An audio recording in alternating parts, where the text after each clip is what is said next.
বিষয়টি খুবই খুবই প্যাথেটিক। আমি প্রথমত আল্লাহর কাছে দোয়া করছি, হয়তো আপনি ভগবান ডাকেন, আমি আল্লাহ ডাকি, যে যারা এখানে নিহত হয়েছেন প্রত্যেকের পরিবারকে সেই শোক সইবার সহ্য ক্ষমতা দিক এবং আপনার ধর্ম অনুযায়ী তাকে সর্বোচ্চ শান্তির স্থানে আপনার ভগবান বা আমার আল্লাহ তাকে সেই জায়গায় নিয়ে যাক।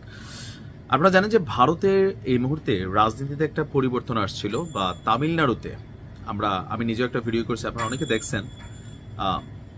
বিজয় থালাপাতি অভিনেতা থেকে রাতারাতি কোটি কোটি মানুষের ভালোবাসা পাওয়া সেই বিজয় থালাপাতি যখন মোদির বিরুদ্ধে একটা যুদ্ধ ঘোষণা করলেন, একটা নতুন রাজনৈতিক দল তৈরি করলেন, লক্ষ লক্ষ কোটি কোটি মানুষ তার সেই রাজনৈতিক দলে জয়েন করলো।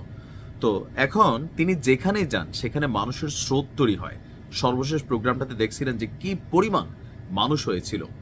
তো যেখানেই বেশি মানুষ হয়, বাংলাদেশে দেখবেন যে ওয়াজ মাহফিলে বেশি ক্রাউডেড হয়, মানে ভিড় বেশি হয়, সেখানে দুই একজন মানুষ পদদলিত হয়ে মারা যান। আজকে খুবই প্যাথেটিক ঘটনা হচ্ছে, তামিলনাড়ুর এই অভিনেতা মানে বিজয় থালাপাতির দল তামিলাগা ভেত্রি কাজাগামের একটা জনসভা ছিল।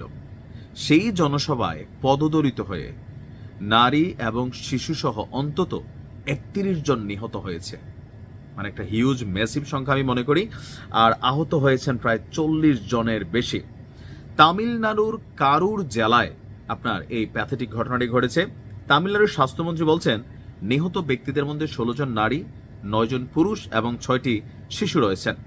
জেলা প্রশাসনের বক্তব্য হচ্ছে কারুর ইরুড মহাসড়কের ভেলুসামাইপুরামে থালাপতি বিজয়ের আপনার ভ্যালিচাম ভ্যালিওরু নামক এক জনসভায় হাজার হাজার মানুষ জড়ো হয়েছিল।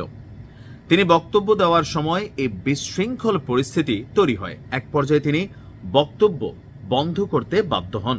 প্রত্যক্ষদর্শীদের বক্তব্য, রাত 7:45টার দিকে বিপুল সংখ্যক লোক থালাপতি বিজয়কে কাছ থেকে এক নজর দেখার জন্য, এটা বাংলাদেশও হয়, মাহফিলে আমাদের হুজুররা যতই বলে যে বসেন বসেন, কিন্তু বাঙালি দাঁড়াই যায়।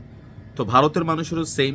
এটা আসলে ভালোবাসা, যে সেই পিছন থেকে দেখবো, একটু সামনে এসে একটু যদি হাতটা ধরতে পারি, কাছ থেকে দেখলাম ভালোবাসার মানুষটাকে, পছন্দের মানুষটাকে। এই বিষয়টাই ম্যাক্সিমাম যে এই ধরনের পদদলিত ঘটনা, ভারত বাংলাদেশ পূজা অর্চনা মাহফিল, এটাই মেইন বিষয় হয়, যে কাছ থেকে আয়সা দেখার।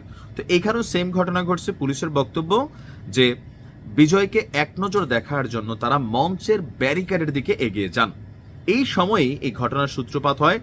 লোকজন হুড়ুহুড়ি করে সামনে যাওয়ার সময় অনেকেই এই ভিড়ের মধ্যে প্রথমত অক্সিজেন সংকট হয়, যাদের একটু সমস্যা আছে শ্বাসে, তারা কিন্তু ডিস্টারবেন্স হয়। তো এরকম অনেকে অচেতন হয়ে পড়ে। এ অবস্থায় শিশুরা পরিবার থেকে বিচ্ছিন্ন হয়ে যায়। উপস্থিত পুলিশ এবং স্বেচ্ছাসেবকরা পরিস্থিতি সামলানোর আগেই অনেকে পদদলিত হয়ে সেখানে মারা যান। বিষয়টা খুবই প্যাথেটিক। শিক্ষণীয় তো আমরা শিখি না, হয়তো এই ভিডিওর মাধ্যমে বললো আপনারাও শিখবেন না। কারণ থাকে না যে হঠাৎ করে আপনার পছন্দের নায়ক নায়িকা সামনে আসছে, অথবা রাজনীতির নেতা, এই যে জনাব তারেক রহমান দেশে আসবে, গাড়ি ঘোড়া হুন্ডা সাইকেল, পাবলিক কাছ থেকে এক নজর কে ফুল দিবে, কে ধরবে, কে নেতার কাছে যাবে, সেলফি তুলবে, এই যে প্রবণতাগুলো থেকে এই ধরনের অ্যাক্সিডেন্ট হয়। ধৈর্য ধরেন, শান্ত থাকেন ভাই, জীবন আপনার খুব দামি। আসসালামু আলাইকুম।